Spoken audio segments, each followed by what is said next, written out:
Seri 11 Bukek Xiansu. Suling Emas Naga Siluman. Cerita, Ho Ping Hu. Audiobook, novel silat. Bab 62. Tio Chiang Kun, ada terjadi apakah maka malam-malam Chiang Kun datang bersama pasukan? Koa Chin Gu bertanya, sedapat mungkin mengambil sikap tenang. Koa Chin Gu, tidak perlu engkau menutup-nutupi dosamu, berkata Tio Chiang Kun dengan suara galak. Kami memperoleh keterangan bahwa engkau menyembunyikan tokoh-tokoh penjahat besar yang terkenal dengan nama Heki Moong, Toa Oke, Ji Oke dan Sem Oke. Suruh mereka keluar, kalau tidak engkau akan kami anggap sebagai pemberontak dan sekalian penghuni rumah ini akan kami tangkap sebagai anggota-anggota pemberontak. Bukan main kagetnya hati Koa Kausu mendengar ucapan ini. Akan tetapi sebelumnya tadi dia memang sudah berunding dengan 4 orang tamunya itu, maka kini sesuai dengan rencana mereka tadi, Koa Kausu berkata, "Ah, Tio Chiang Kun. Bagaimana Chiang Kun dapat mempercayai fitnah seperti itu? Chiang Kun sudah mengenal baik siapa saya. Saya tanggung bahwa tidak ada penjahat di sini. Harap Chiang Kun suka menarik kembali pasukan dan besok saya akan menghadap Chiang Kun untuk bicara soal ini." Di balik kata-katanya itu seperti biasa tersembunyi maksud, yaitu bahwa dia hendak membereskan persoalan ini dengan hadiah atau sogokan. Akan tetapi biarpun komandan itu bukan seorang pejabat yang tidak biasa menerima sogokan macam itu, kini di depan seorang jenderal yang terkenal dari kota raja, tentu saja dia menjadi marah sekali. "Koa Chin Gu, jangan engkau main-main. Hayo cepat suruh 4 orang itu keluar, kalau tidak, terpaksa kami akan mengerahkan pasukan untuk menangkap semua orang dan menggeledah ke dalam." Melihat bujukannya tidak berhasil, orang Shikoa itu lalu berkata, "Chiang Kun, memang benar saya mempunyai 4 orang tamu, akan tetapi mereka adalah para Lo Cian Pui yang datang memberi petunjuk-petunjuk ilmu silat, sama sekali bukan penjahat. Semua itu adalah fitnah belaka. Tidak peduli mereka itu pendekar atau penjahat, suruh mereka keluar agar dapat menemui dan bicara dengan kami," kata pula Tio Chiang Kun. Karena tidak melihat jalan lain, sesuai dengan rencana mereka, Koa Chin Gu terpaksa lalu menghadap ke dalam rumah dan berseru, "Harap Cui Lo Cian Pui suka keluar menemui Tio Chiang Kun." "Chiang Kun, kami adalah orang baik-baik, mengapa?"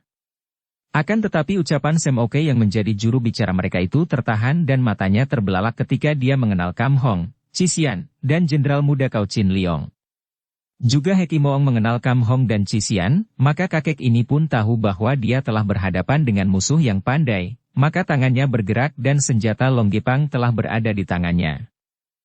"Ah, kiranya kalian bocah-bocah setan yang datang mengacau," katanya dan langsung saja Heki Moong menerjang maju. Kam Hong menyambutnya, dengan suling emas yang sudah dicabutnya, maklum betapa dahsyatnya serangan kakek raksasa berambut putih dan berpakaian serba hitam itu.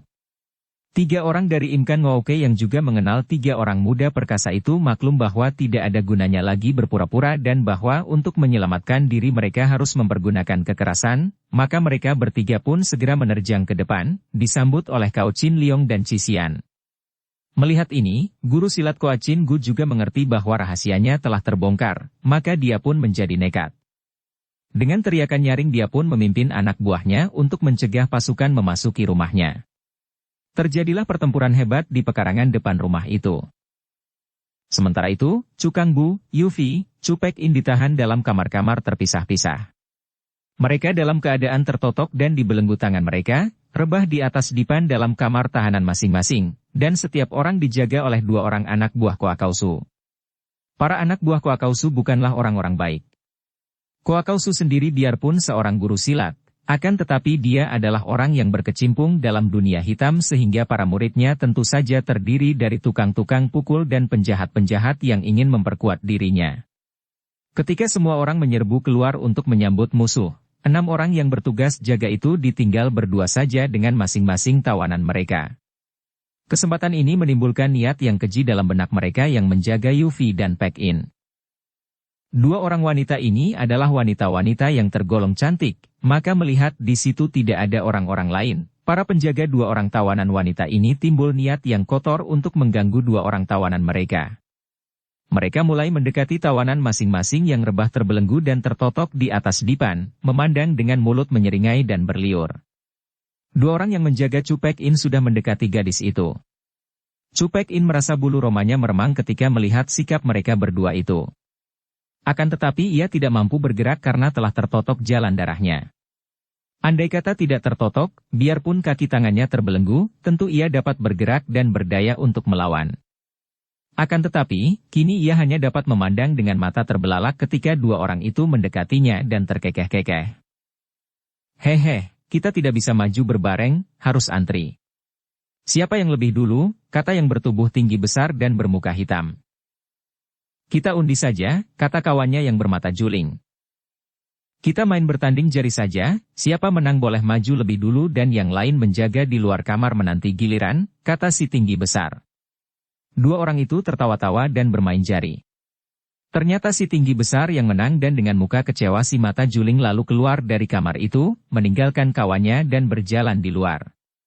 Daun pintu ditutupkan, akan tetapi si mata juling itu mengintai dari celah-celah daun pintu. Paek In memandang dengan mata terbelalak, melihat betapa sambil terkekeh dan menyeringai menyeramkan, si muka hitam yang tinggi besar itu menanggalkan pakaiannya sendiri. Wajah Paek In menjadi pucat dan mulutnya berbisik. Jangan. Ah, jangan.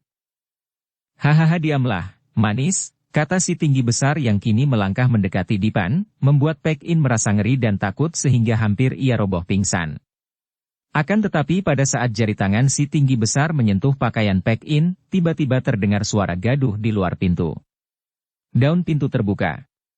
Si tinggi besar menoleh dan seketika mukanya menjadi pucat ketika dia melihat temannya, si mata juling itu sudah roboh mandi darah di depan pintu.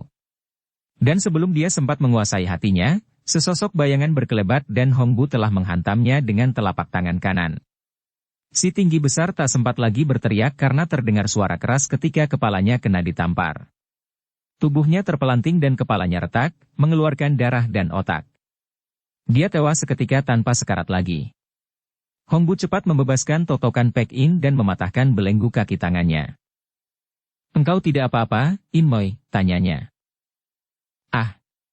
Buko. Paek In merangkul dan menangis di dalam pelukan pemuda itu. Paek In melirik ke arah tubuh telanjang yang kepalanya retak itu dan menggigil. Untung engkau segera datang, Buko, katanya dan hatinya lega sekali karena rasa penasaran dan duka karena ditinggal lari oleh Hong Bu itu kini terobati dengan munculnya kekasihnya yang telah menyelamatkannya. Sebelum menolong Paek In, Hong Bu tadi telah memasuki kamar tahanan Cukang Bu, merobohkan dua orang penjaganya dan membebaskan Cukang Bu. Begitu bebas, Kang Bu segera minta kepada Hong Bu untuk menolong Paek In di kamar sebelah kanan sedangkan dia sendiri cepat lari ke kamar sebelah kiri di mana dia tahu istrinya ditawan. Dia memandang daun pintu itu dan dapat dibayangkan betapa marahnya ketika dia melihat dua orang penjaga sedang menggerayangi tubuh istrinya dalam usaha mereka untuk melepaskan pakaian istrinya yang tertotok dan terbelenggu tak mampu melawan itu. Keparat, bentak Cukang Bu dan sekali loncat dia sudah tiba di belakang dua orang penjaga yang kurang ajar itu. Mereka membalikkan tubuh, akan tetapi tahu-tahu rambut kepala mereka telah dijambak oleh Cukang Bu dan sekali menggerakkan kedua tangannya, pendekar tinggi besar dari lembah naga siluman itu sudah membenturkan dua buah kepala itu. Terdengar suara prak, dan dua buah kepala itu pecah berhamburan. Ketika Kang Bu membebaskan istrinya dan mereka berdua keluar dari dalam kamar itu, mereka bertemu dengan Hong Bu yang juga sudah berhasil membebaskan Paek In. Di luar sana aku dibutuhkan, harap Susiok bertiga suka membantu pasukan dari dalam. Aku sendiri harus membantu mereka menghadapi 4 iblis itu. Setelah berkata demikian, Hong Bu meloncat keluar dengan cepat sekali. Kang Bu tadi sudah diberitahu oleh Hong Bu bahwa yang dimaksudkan dengan mereka itu adalah Jenderal Muda Cao Chin Liong, pendekar suling emas Kam Hong dan sumoynya, Bu Cisian. Dengan singkat dia pun memberitahu kepada istrinya dan keponakannya, kemudian mereka bertiga juga menyerbu keluar dan mengamuk, menyerang para anak buah guru silat Koa dari sebelah dalam. Tentu saja para anak buah Koa Kausu menjadi terkejut dan semakin panik karena mereka pun sudah terdesak oleh pasukan keamanan yang menyerbu dari luar. Perkelahian antara Kam Hong melawan Heki Moong masih berlangsung dengan amat serunya, akan tetapi Chin Liong dan Cisian yang bekerja sama menghadapi pengeroyokan 3 orang Imkan Ngooke terdesak hebat dan mereka berdua itu hanya mampu memutar senjata untuk melindungi diri belaka tanpa mempunyai banyak kesempatan untuk membalas. Akan tetapi tiba-tiba terdengar bentakan nyaring dan Hong Bu sudah menerjang dan membantu mereka berdua.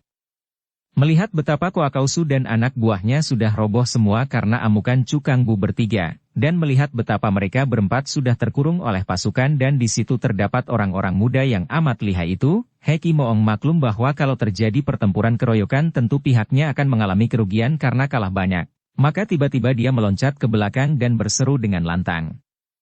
"Tahan senjata! Kami hendak bicara."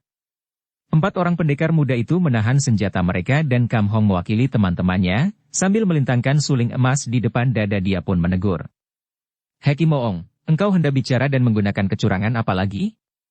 Wajah kakek itu berubah merah. Teringat dia bahwa dia pernah melukai pemuda luar biasa ini, akan tetapi hal itu dilakukannya karena dia main curang, yaitu pada saat Kam Hong melawan 8 orang muridnya, ialah Heki Patmo dan ketika pendekar ini terdesak 8 orang itu, dia turun tangan membantu murid-muridnya sehingga Kam Hong menderita luka dalam yang cukup parah. "Bocah Shikam, kalau memang kalian adalah orang-orang muda yang gagah perkasa dan mengaku sebagai pendekar-pendekar sakti, mari kita melakukan pertandingan 1 lawan 1 tanpa pengeroyokan dan tanpa mengandalkan bantuan. Kita masing-masing mengadakan pertandingan 1 lawan 1 sampai mati dan tidak boleh ada orang lain yang membantu. Nah, bagaimana? Apakah kalian berempat berani menyambut tantangan kami berempat?" Kam Hong mengerutkan alisnya dan memandang kepada 3 orang kawannya. Dia melihat betapa Cisian, Hong Bu, dan Chin Liong mengangguk kepadanya, dan dia sendiri pun percaya sepenuhnya bahwa 3 orang muda itu cukup tangguh dan kuat untuk melawan 3 orang datuk dari Imkan Ngooke, maka ia pun menjawab dengan lantang. "Baik, Heki Moong. Kami berempat menerima tantangan kalian." Tio Chiang Kun lalu membuat lingkaran dengan pasukannya, lingkaran yang cukup luas di pekarangan rumah itu, dan memasang obor yang cukup banyak sehingga tempat itu menjadi terang dan merupakan gelanggang pertandingan yang dipagari pasukan.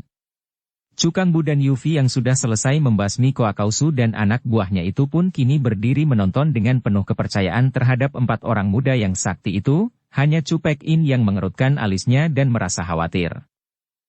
"Bagus. Kami akan mengajukan jago pertama kali."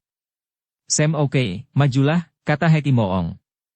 Sam Oke Banhua Senjin, bekas koksu Nepal yang nama aslinya Lakshapatma itu segera melangkah maju ke tengah lapangan. Dia pun maklum bahwa jalan keluar tidak ada, maka tindakan Heki Moong itu dianggapnya tepat. Hanya melalui pertandingan perorangan maka mereka memperoleh kesempatan untuk lolos, asal dapat memenangkan lawan.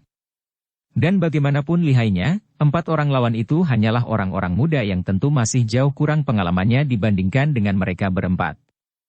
Dia maju dengan tenang. Kakek raksasa yang kepalanya botak ini nampak gagah dengan mantelnya yang merah, dan kini dia menanggalkan mantel merahnya dan melemparkan mantel itu kepada Jioke.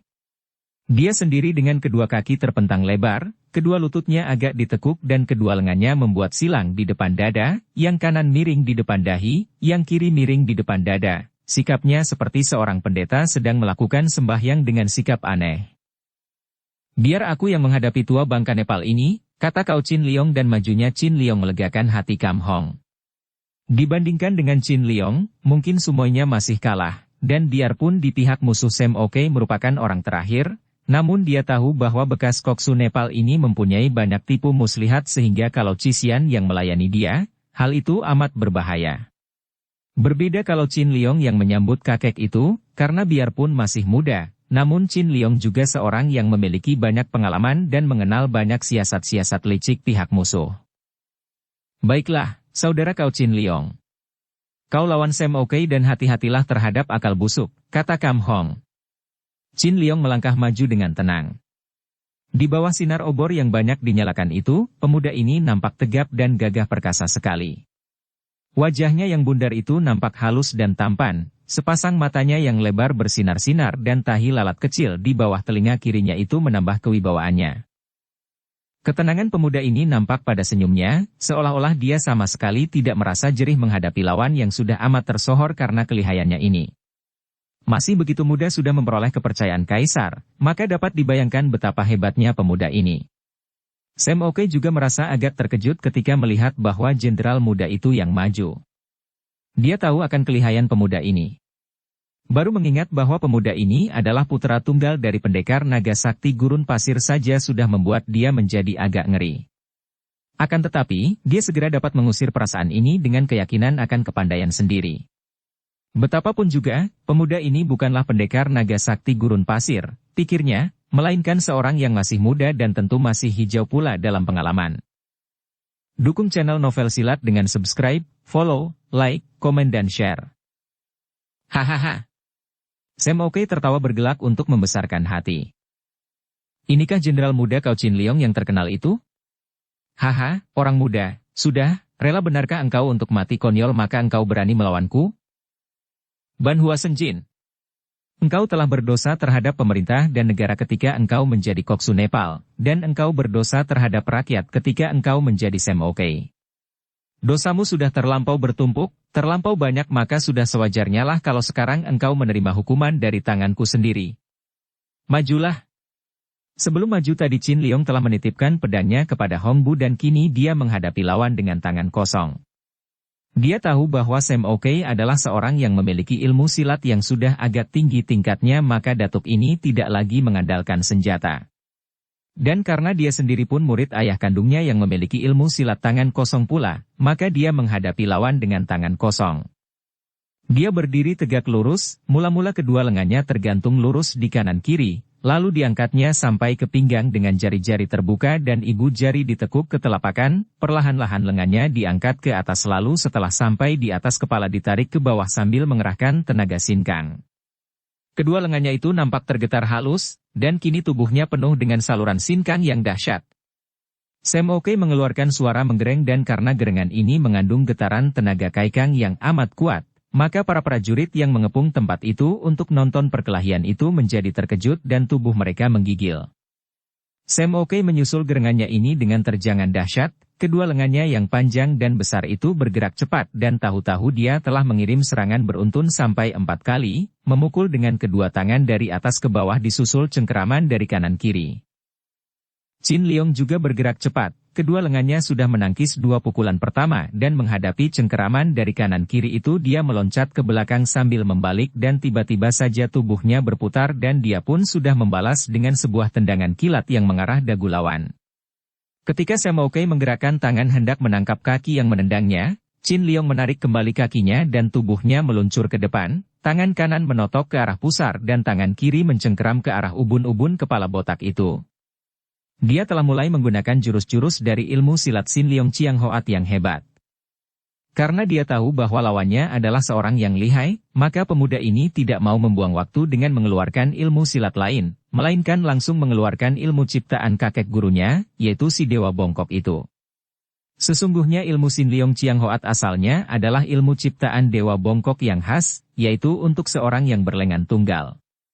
Akan tetapi Cao Kok Chu, si naga sakti gurun pasir telah menyempurnakan ilmu tangan kosong ini untuk putranya, sehingga kini yang dikuasai oleh Cao Qin Leong adalah ilmu silat tangan kosong yang cocok untuk dimainkan oleh seorang yang berlengan utuh, walaupun dasarnya masih ilmu aseli. Justru karena dasarnya adalah ilmu silat yang tadinya diperuntukkan seorang yang berlengan buntung, maka setelah kini dimainkan oleh Qin Leong, gerakan-gerakannya amat aneh dan tak dapat diduga-duga oleh musuh.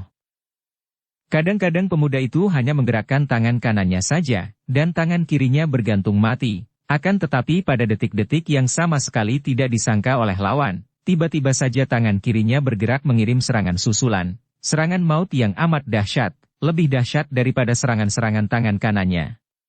Biarpun Sam Okai seorang yang tinggi ilmunya, namun menghadapi ilmu silat ini dia merasa bingung juga sehingga setelah lewat 50 jurus, dia kurang cepat mengelak dan tamparan tangan kiri yang tadinya tergantung mati itu sempat mengenai pundak kanannya, membuat tubuh yang tinggi besar itu terhuyung ke belakang. Sam Okai meloncat untuk mengatur keseimbangan badannya dan mulutnya menyeringai menahan rasa nyeri yang membuat separuh tubuhnya sebelah kanan seperti lumpuh sejenak. Haiyit! Tiba-tiba Sam Okai menubruk ke depan. Qin Leong mengelak dengan loncatan ke kiri, akan tetapi tiba-tiba dari lengan baju yang lebar itu meluncur sinar-sinar hitam yang lembut menuju ke seluruh tubuh Qin Leong dari atas ke bawah. Itulah jarum-jarum rahasia beracun yang dilepas dari jarak dekat sekali. Dan ini merupakan satu di antara kecurangan-kecurangan Sam Okai. Akan tetapi, sejak tadi Qin Leong memang sudah waspada terhadap serangan gelap, maka begitu melihat sinar hitam menyambar dia sudah meloncat tinggi sehingga semua jarum lewat di bawah kakinya. Qin Liong bukan sembarangan meloncat, melainkan meloncat ke depan dan kini dari atas dia terjun menyerang ke arah kepala lawan dengan menggunakan kedua kakinya. Sam Okai terkejut bukan main. Tak disangkanya bahwa pemuda itu selain dapat menghindarkan semua jarumnya, juga memiliki ginkang sedemikian hebatnya sehingga sambil mengelak kini bahkan langsung menyerang. Cepat dia secara terpaksa menggulingkan tubuhnya ke atas tanah sehingga serangan dari atas itu pun tidak mengenai sasaran dan begitu dia meloncat bangkit lagi, Sam Okai sudah mengeluarkan ilmunya yang paling diandalkan karena aneh dan tangguhnya. Tubuhnya tiba-tiba berpusing seperti sebuah gasing dan terus berpusing, sehingga tubuh itu tidak nampak lagi. Dan dari gerakan berpusing ini dengan cepat bagaikan kilat menyambar, ada serangan-serangan mencuat yang menuju ke arah lawan. Qin Liong menggerakkan kaki tangan menangkis, akan tetapi karena pusingan tubuh lawan itu mendatangkan angin dahsyat, dan karena serangan yang mencuat dari tubuh yang berputar cepat itu sukar diikuti dengan pandangan mata, maka Qin Liong terkena sambaran pukulan yang mengarah lambungnya. Tangkisannya menyeleweng dan biarpun dia tidak terkena pukulan langsung, namun tetap saja dia terdorong sampai hampir terjengkang dan merasa betapa paha kanannya panas oleh hawa pukulan lawan. Hanya dengan melempar diri ke belakang dan berjungkir balik saja pemuda itu dapat menyelamatkan diri dan tidak sampai roboh terjengkang. Melihat hebatnya lawan, Qin Liong tiba-tiba mendekam di atas tanah dan ketika lawan yang berpusing itu mendekatinya, mendadak pemuda itu mengeluarkan suara melengking dahsyat dan tubuhnya meluncur dari bawah dengan pukulan kedua tangan didorongkan ke depan. Itulah pukulan dari ilmu Sin Leong Hokti yang amat hebat dari istana gurun pasir. Des. Karena hebatnya pukulan itu, Sam Okai mana mampu mengelak. Terpaksa dia menangkis dengan pengerahan seluruh tenaganya dan akibatnya, tubuhnya terlempar dan terbanting keras sekali. Itulah hebatnya pukulan ilmu Sin Leong Hokti, naga sakti mendekam di bumi. Kalau tadi Sam Okai mempergunakan tenaga lembut, tidak mempergunakan tangkisan tenaga kasar, dia pun akan celaka kalau Qin Liong juga mempergunakan tenaga im. Tubuh yang tinggi besar itu terguling-guling dan akhirnya dapat meloncat bangkit kembali, berdiri agak bergoyang-goyang dan di ujung bibir kakek itu nampak darah segar yang keluar dari mulutnya. Dengan bajunya, Sam Okai menghapus darah itu dan mukanya berubah merah sekali. Dia menggereng nyaring, gerengan yang keluar dari dalam perutnya saking marahnya dan tiba-tiba dia merenggut ke arah lehernya. Nampak sinar berkilauan ketika tangannya sudah memegang seuntai rantai hitam yang tadinya dipakai sebagai kalung lehernya. Rantai ini adalah untaian batu-batu hitam dari Nepal yang diuntai dengan tali baja yang amat kuat. Jarang sekali Sam Okai mempergunakan senjata dalam perkelahian menghadapi lawan yang bagaimana pandai sekalipun. Ilmu silatnya sudah sangat tinggi, tenaga sinkangnya amat kuatnya sehingga tanpa bantuan senjata pun dia sudah merupakan seorang yang sukar dikalahkan. Akan tetapi, sekali ini dia bertemu tanding, bahkan dia telah menderita guncangan dalam tubuh yang membuatnya terluka, maka tanpa malu-malu lagi dia mengeluarkan senjata simpanannya yang tadinya dipakainya sebagai sebuah kalung jimat. Menurut kepercayaan Tahyul di Nepal, batu-batu hitam yang dipakainya sebagai kalung itu mempunyai daya kekuatan untuk menolak penyakit dan malapetaka. Selain itu, juga batu-batu hitam itu keras sekali dan kuat, dapat menahan senjata pusaka lawan yang bagaimanapun ampuh sekalipun. Trik. Wir. Wir. Senjata aneh itu mengeluarkan bunyi berketrik ketika digerakkan dan angin dahsyat menyambar ganas ke arah Sin Leong. Pemuda ini terkejut sekali dan mengelak, akan tetapi sinar hitam itu mengejarnya terus, terpaksa untuk menangkis, tidak berani langsung menangkis dengan lengannya karena dia belum mengenal sifat senjata lawan. Akan tetapi, biarpun lengan bajunya itu hanya merupakan kain saja, di dalam tangan pemuda ini berubah menjadi senjata penangkis yang ampuh dan kuat sekali. Prat!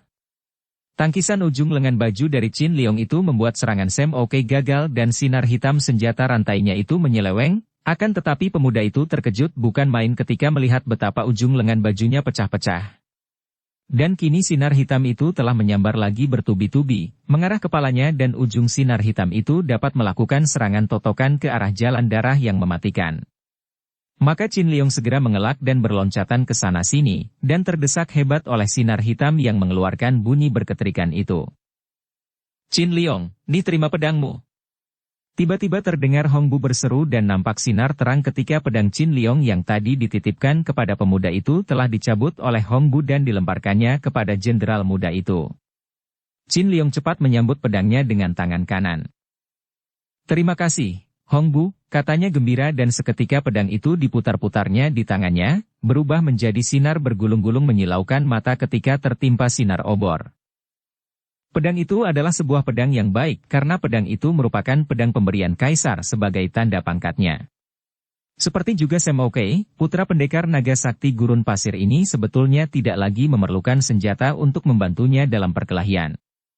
Akan tetapi karena lawannya yang tangguh itu mempergunakan senjata yang aneh dan yang mungkin saja dapat melukai lengannya, maka tentu saja dia merasa gembira untuk mempergunakan pedangnya menghadapi senjata lawan.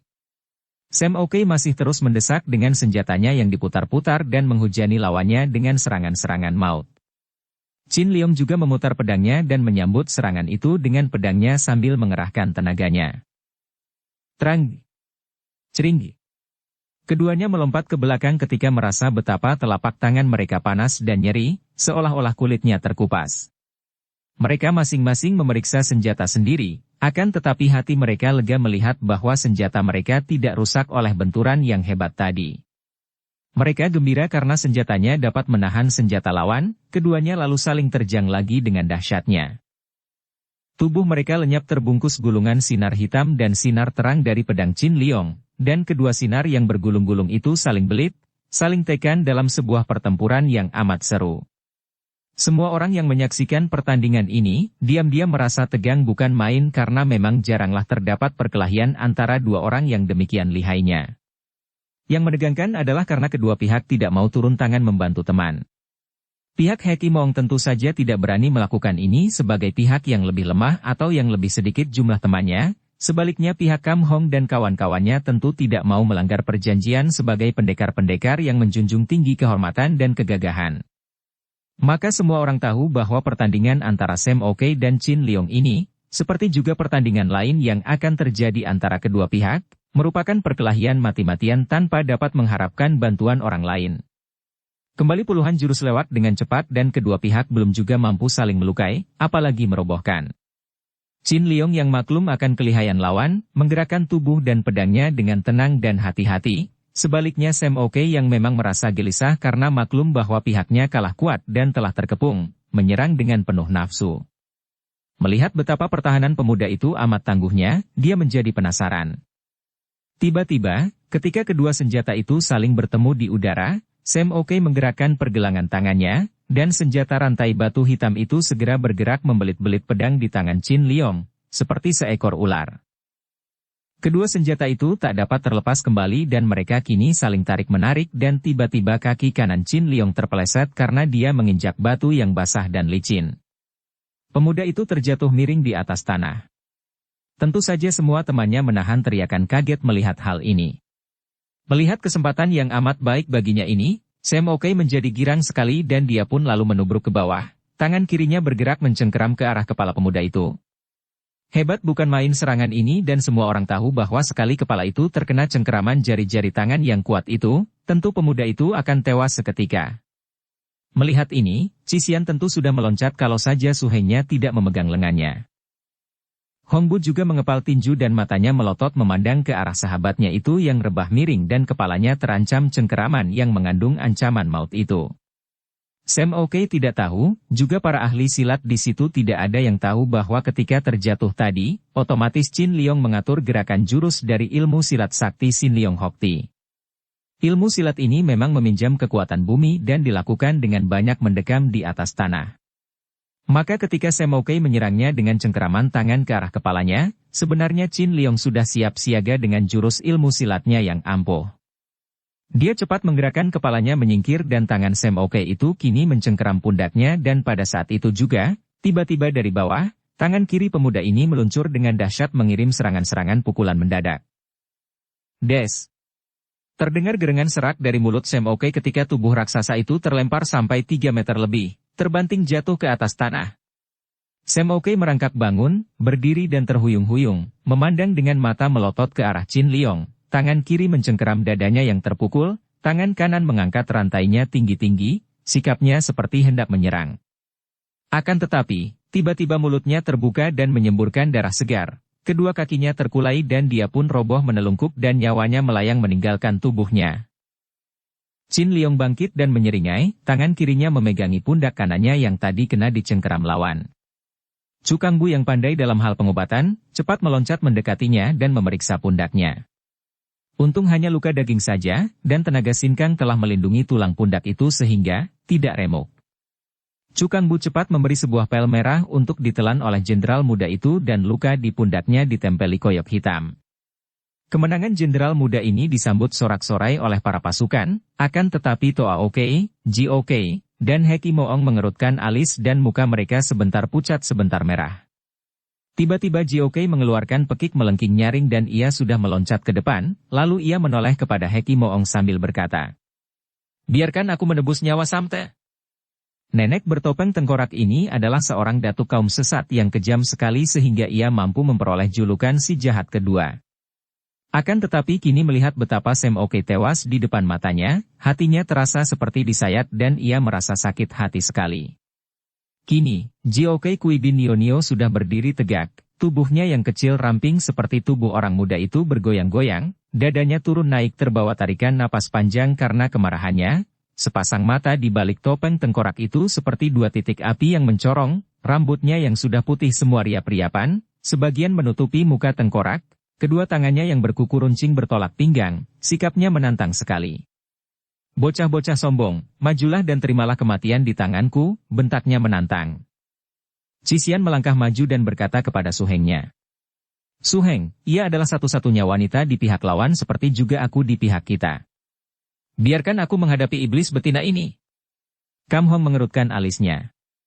Tentu saja diam-diam dia merasa khawatir sekali akan keselamatan gadis yang amat dicintanya ini, dan dia pun tahu akan kelihayan Ji Oke. Akan tetapi, di antara lawan yang masih tinggal 3 orang, kiranya Jiok masih terhitung yang paling lemah dibandingkan dengan Toaok dan Heki Moong, dan selain itu, dia pun maklum bahwa sumoinya sekarang sama sekali tidak boleh disamakan dengan sumoinya setahun yang lalu. Sumoinya telah mewarisi ilmu Sinkang dari Pulau Es ketika digembleng oleh pendekar sakti Sumakian Bu, dan dibandingkan dengan dirinya, sumoinya hanya kalah setingkat saja. Maka dia pun merasa yakin bahwa sumoinya akan mampu menandingi Ji Oke Kui bin Nionio. Maka dia pun mengangguk. "Hati-hati, Sumoi. Hadapi ia dengan tenang saja, karena engkau tidak akan kalah," katanya memperingatkan sumoinya bahwa menghadapi seorang datuk kaum sesat yang tentu saja memiliki banyak pengalaman bertanding dan juga mempunyai banyak tipu muslihat, harus dilakukan dengan penuh ketenangan dan kepercayaan kepada diri sendiri. Terburu nafsu menghadapi orang seperti Ji Oke ini bisa celaka sendiri. Cisian mengangguk dan tersenyum. "Suheng, aku tidak akan membuat malu dan kecewa padamu," katanya dan janji ini mengelus hati Kam Hong yang merasa terharu dan juga berbahagia sekali. Cisian kini menghadapi Ji Oke dan ia telah mencabut suling emasnya. Dara ini sekarang telah menjadi seorang gadis dewasa. Wajahnya yang bulat manis itu masih membayangkan kelincahan dan kejenakaan, sinar matanya penuh keberanian dan senyum mulutnya masih membayangkan kenakalan remajanya walaupun sikapnya kini nampak tenang dan membayangkan kematangan pengalaman-pengalaman yang selama ini dihadapinya. Mukanya yang bulat itu nampak amat manis ketika diangkatnya suling melintang di depan dada dan matanya memandang kepada lawan dengan tajam, kedua kakinya agak terpentang dan jari telunjuk dan tengah tangan kiri menyentuh ujung sulingnya yang melintang. Melihat bahwa yang maju dan hendak melawannya hanya seorang gadis yang nampaknya masih remaja itu, Ji Oke mengeluarkan suara tertawa mengejek, lalu ia mendengus dengan suara memandang rendah sekali, sikap yang disengaja untuk menjatuhkan nyali lawan. "Hai Hik, bocah ini yang hendak menandingiku? Apakah tidak sayang kalau gadis secantik dan semuda ini harus mampus di tanganku? Bocah manis, lebih baik kalau lekas berlutut minta ampun dan nenekmu mungkin akan menaruh kasihan kepadamu." Ucapan ini selain hendak merendahkan dan mengecilkan nyali lawan, juga disengaja dikeluarkan untuk membakar hati lawan, agar marah. Kemarahan yang mengawali pertandingan berarti merugikan sekali dan hal ini diketahui dengan baik oleh Cisian yang selain menerima gemblengan Kam Hong, juga pernah digembleng oleh seorang pendekar sakti seperti Sumakian Bu. Maka, mendengar ucapan dan melihat sikap nenek itu, ia tetap tersenyum, bahkan mengambil sikap seperti seorang dewasa melihat tingkah laku seorang anak kecil yang nakal. "Ji Oke Kui bin Nionio," katanya lantang. "Sudah lama aku mendengar bahwa engkau adalah seorang nenek yang amat kejam seperti siluman, banyak membunuh anak-anak kecil untuk kau hisap darah dan otaknya. Kejahatanmu sudah melampaui takaran dan engkau sudah layak untuk mati sampai 100 kali. Maka sekarang, sudah tiba saatnya engkau menebus dosa-dosamu di dasar neraka menyusul Sam Oke yang sudah mendahuluimu dan sedang menantimu di ambang pintu neraka. Bersiaplah engkau, wahai nenek iblis. Kini terjadilah senjata makan tuan.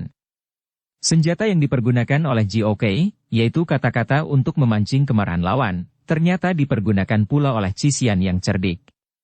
Dara ini maklum akan kelemahan lawan pada saat itu, maka ia sengaja mengingatkannya tentang kematian Sam Oke. Di luar kesadarannya sendiri, mendengar ucapan ini, GOK teringat akan kematian Sam Oke dan ia menjadi marah bukan main.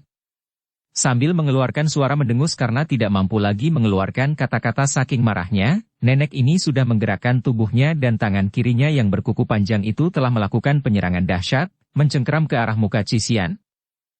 Cisian tersenyum mengejek dan cepat mengelak sambil menggerakkan sulingnya menotok ke arah sambungan siku lengan nenek yang menyerangnya itu dari samping, memaksa Giok untuk cepat menarik kembali lengannya yang melakukan penyerangan tadi. Mereka segera mulai serang menyerang dengan sengit dan terjadilah perkelahian yang tidak kalah serunya dibandingkan dengan pertandingan pertama antara Chin Liong dan Sam Oke tadi. Pelampiasan kemarahan merupakan pembuangan kekuatan batin yang amat besar, merupakan penghamburan energi yang sungguh sia-sia. Orang yang melampiaskan kemarahan melalui kata-kata keras atau tindakan-tindakan kekerasan, tentu akan merasa betapa sesudahnya dia akan kehabisan tenaga, lemas lahir batin.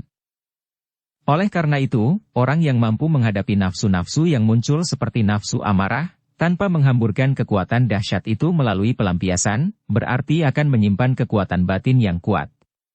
Bukan mengendalikan kemarahan, melainkan menghadapinya dan memandangnya dengan wajar dan waspada dan sadar, tidak dikuasai olehnya. Pengendalian kemarahan hanya akan meredakan nafsu itu untuk sementara waktu saja. GOK telah dikuasai nafsu kemarahan sendiri, dan kemarahannya ini semakin melonjak saja ketika ia mendapatkan kenyataan betapa ia tidak mampu mengalahkan lawan yang dianggapnya masih bocah ingusan ini, betapapun ia telah mengerahkan seluruh tenaga dan memeras seluruh kepandaiannya.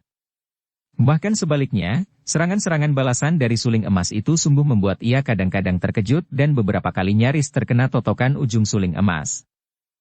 Lebih dari itu pula, setelah lewat puluhan jurus, suling emas itu selain mengeluarkan serangan yang amat berbahaya, juga mengeluarkan suara melengking tinggi rendah seperti ditiup mulut yang tidak nampak, dan di dalam suara ini terkandung tenaga kaikang yang amat kuat, membuat kepalanya pening dan pengumpulan tenaganya kadang-kadang membuyar. GOK yang biasanya amat yakin akan kemampuan sendiri, yang biasanya memandang rendah kepada pihak lawan, sekali ini merasa penasaran bukan main dan hal ini mendorong kemarahannya menjadi semakin memuncak sampai napasnya terengah-engah dan dari atas kepala yang penuh rambut putih itu mengepul uap putih yang tebal. Mampuslah engkau! Hei Yit! Tiba-tiba nenek itu merendahkan dirinya untuk membiarkan suling itu meluncur lewat, lalu kakinya mengirim tendangan kilat ke arah dada Cisian. Bukan sembarang tendangan karena tendangan itu dilakukan sambil meloncat dan merupakan tendangan berantai, dilakukan oleh kaki bersepatu yang dilapisi besi meruncing itu. Bertubi-tubi kedua kaki itu menendang, dan setiap kaki dapat melakukan tendangan berantai sampai 3-4 kali mengarah bagian-bagian berbahaya dari tubuh lawan. Terdengar suara tak-tuk, ketika Cisian mengelak dan menangkis dengan sulingnya sampai akhirnya nenek itu terpaksa menghentikan serangan tendangan berantai yang selain tidak berhasil, juga membuat kedua kaki yang terbungkus sepatu itu terasa nyeri bertemu dengan suling emas. Akan tetapi masih 2 kali ia menendang dan sekali ini, dari pinggiran ujung sepatunya menyambar sinar kecil-kecil merah ke arah tubuh Cisian. Tring. Paku-paku berwarna merah yang mengandung racun itu runtuh semua ketika tertangkis suling dan dengan marah Cisian memutar sulingnya, menggunakan jurus yang ampuh dari Kim Xiao Kiamsut untuk balas menyerang. Gulungan sinar keemasan dari suling itu menghimpit dan nenek itu terpaksa berloncatan mundur karena terdesak oleh serangan suling bertubi-tubi yang mengeluarkan bunyi melengking tinggi itu. Untuk menghindarkan diri dari serangan suling bertubi-tubi yang sinarnya menggulung dirinya itu, terpaksa GOK harus melempar tubuhnya ke belakang, ke atas tanah lalu ia bergulingan sampai jauh. Ketika Cisian yang melihat lawan bergulingan menjauhi ini mengejar dengan serangan sulingnya, dengan hati girang karena lawannya memperlihatkan kelemahan, tiba-tiba saja GOK melakukan penyerangan dari bawah, mempergunakan ilmunya yang ampuh, yaitu Kiamci, jari pedang. Telunjuknya menusuk atau menotok, mengeluarkan suara bercicitan seperti tikus terjepit dan dari telunjuk tangannya itu keluarlah sinar berkilat yang mengandung hawa dingin sekali. Melihat telunjuk lawan menuju ke arah tenggorokannya, dan merasakan hawa dingin yang menyambar, Cician lalu menggerakkan tangan kirinya menangkis sambil mengerahkan Fiang Sinkang atau Sinkang yang mengandung hawa panas yang pernah dilatihnya dari pendekar Pulau Es Sumakianbu. Blaar. Pertemuan dua tenaga yang saling bertentangan itu merupakan benturan keras lawan keras. Akibatnya, keduanya terdorong ke belakang, Ji-oke merasa betapa seluruh lengannya tergetar dan panas sekali. Sebaliknya Cician cepat mengerahkan Sinkang untuk melawan hawa dingin yang menyusup ke tubuh melalui tangan yang menangkis tadi. Betapapun, girang juga hati Ji-oke melihat betapa ilmunya yang hebat itu sempat membuat lawan tangguh ini terhuyung. Maka ia pun sudah meloncat ke depan lagi sambil menyerang dengan ilmu Kiamci secara dahsyat dan bertubi-tubi. Menghadapi serangan aneh dan amat berbahaya ini, Cician cepat menggerakkan dan memutar sulingnya dengan tangan kanan, dan tangan kirinya membantu, bukan hanya untuk menangkis, melainkan juga untuk menyerang dengan pukulan-pukulan jarak jauh untuk mengimbangi serangan lawan. Tentu saja ia sudah mempergunakan tenaga gabungan Im dan Yang dari Pulau Es yang pernah diajarkan Sumakianbu kepadanya. Kini pertandingan itu berjalan lebih seru, akan tetapi juga aneh karena jarak antara mereka agak jauh dan agaknya kedua tangan mereka tidak pernah saling menyentuh akan tetapi di antara dua orang wanita ini menyambar-nyambar hawa pukulan yang mengeluarkan bunyi bercicitan dan juga terasa betapa angin pukulan yang kadang-kadang dingin bukan main, kadang-kadang panas, menyambar-nyambar ke semua jurusan. Hebat memang perkelahian itu dan semua orang yang menonton menjadi kagum sekali. Terutama Kam Hong, pendekar ini bangga bukan main. Semuanya itu, setelah memiliki Sinkang gabungan dari Pulau Es, benar-benar menjadi seorang wanita yang amat hebat. Adu pukulan jarak jauh itu berlangsung sampai 100 jurus, dan keduanya mulai lelah karena perkelahian macam ini membutuhkan pengerahan Sinkang yang terus-menerus dan siapa lengah tentu akan celaka. Dan hal ini pun menguntungkan Cician. Darah ini masih muda sekali, tentu saja memiliki daya tahan yang jauh lebih kuat dibandingkan lawannya yang mulai terengah-engah dan uap yang mengepul dari kepala itu kini semakin tebal saja, dan nampak keringat menetes-netes dari balik kedok tengkorak, juga di leher nenek itu nampak keringat membasahi kulit dan baju. Memang tak dapat disangkal pula bahwa Cician juga merasa lelah, dadanya bergelombang, pernapasannya mulai terdengar, dan dahi serta lehernya nampak basah. Namun, dibandingkan dengan lawannya, ia masih lebih segar. Tentu saja Ji-oke menjadi semakin penasaran dan marah, sungguh pun kemarahannya itu mulai bercampur dengan kekhawatiran. Menangkis, melainkan juga untuk menyerang dengan pukulan-pukulan jarak jauh untuk mengimbangi serangan lawan. Tentu saja ia sudah mempergunakan tenaga gabungan Im dan Yang dari Pulau Es yang pernah diajarkan Sumakianbu kepadanya. Sungguh tidak disangkanya, lawannya yang masih amat muda ini ternyata benar-benar lihai bukan main, bukan saja memiliki ilmu silat yang amat tinggi dengan suling emasnya, juga ternyata memiliki tenaga Sinkang yang hebat sekali di samping tenaga Kaikang yang membuat sulingnya dapat melengking tinggi menggetarkan jantung. Maka nenek ini pun mengambil keputusan bulat untuk mengeluarkan ilmunya yang paling ampuh, yang merupakan senjata rahasianya yang selama ini bahkan belum pernah dikeluarkannya menghadapi lawan-lawan tangguh. Ketika itu, Cician yang melihat betapa lawannya sudah nampak lelah sekali, memutar sulingnya dan melakukan desakan hebat sehingga Ji-oke terpaksa hanya main mundur dan mengelak ke sana-sini. Tiba-tiba ia membalikkan tubuhnya seperti orang hendak lari. Tentu saja Cician tidak membiarkan lawannya melarikan diri dan ia pun cepat meloncat mengejar. Dan pada saat itu, tiba-tiba Ji-oke membalikkan tubuh lagi dan kedua tangannya menyerang dengan jurus Kiamci yang mengeluarkan suara bercuitan. Dan bukan hanya tusukan-tusukan jari yang dahsyat ini saja yang menyambar ke arah Cician, akan tetapi juga didahului oleh dua sinar hitam yang menyambar dan tahu-tahu dua sinar itu telah mengenai leher dan juga pinggang Cician. Semua orang terkejut sekali melihat, dua sinar ini adalah dua ekor ular yang amat berbahaya. Semacam ular kobra yang jahat dan beracun sekali. Ular-ular kobra itu sudah melingkari leher dan pinggang Cician dan semua orang tahu bahwa sekali saja terkena gigitan ular seperti ini, maka tidak ada obat di dunia ini yang akan dapat menyelamatkan nyawa orang yang digigitnya. Hanya Kam Hong yang masih nampak tenang-tenang saja, padahal Chin Liong dan Hong Bu sudah menahan seruan dan wajah kedua orang muda ini sudah menjadi pucat sekali. Juga Cukang Bu, Yufi, dan Cupek In memandang dengan mata terbelalak, walaupun Yufi juga segera tersenyum karena ia teringat bahwa Cisian akan mampu menghadapi ular-ular itu. Dugaannya memang benar dan hal ini pun diketahui oleh Kam Hong, maka pendekar ini nampak tenang saja. Cisian adalah murid terkasih dari si Tian Choaong, Raja Ular yang memiliki ilmu pawang ular yang lihai sekali. Gadis ini selain telah menguasai Sincoa Tian Teciang, ilmu silat ular yang lihai, juga telah menguasai ilmu pawang ular.